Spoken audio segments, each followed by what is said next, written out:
Surprisingly enough, I've never lost money selling an old car.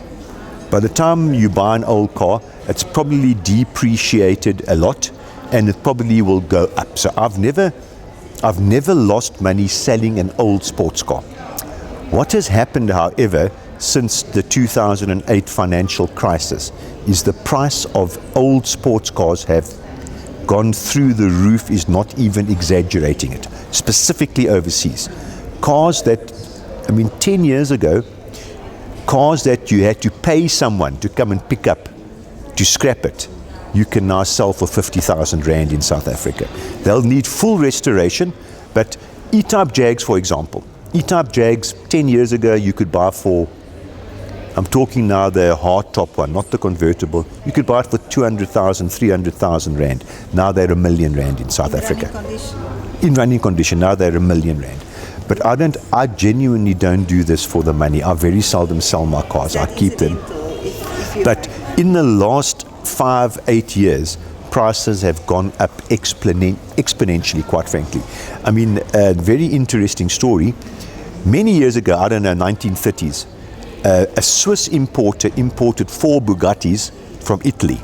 But when these 4 Bugattis got to the Swiss border, they only had papers for 3.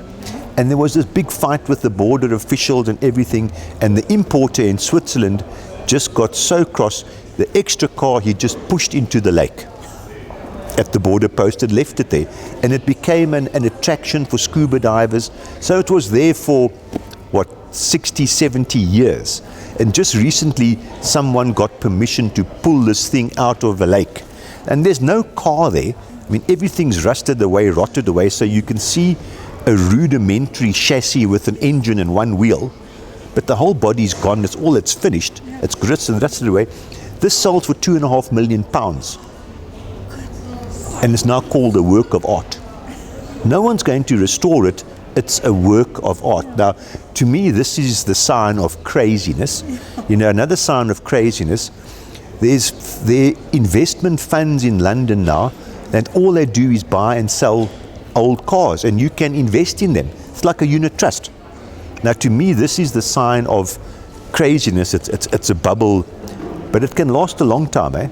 So I think the prices will come down again. I think prices are far too high and will come down, but over time, they're actually relatively good investments.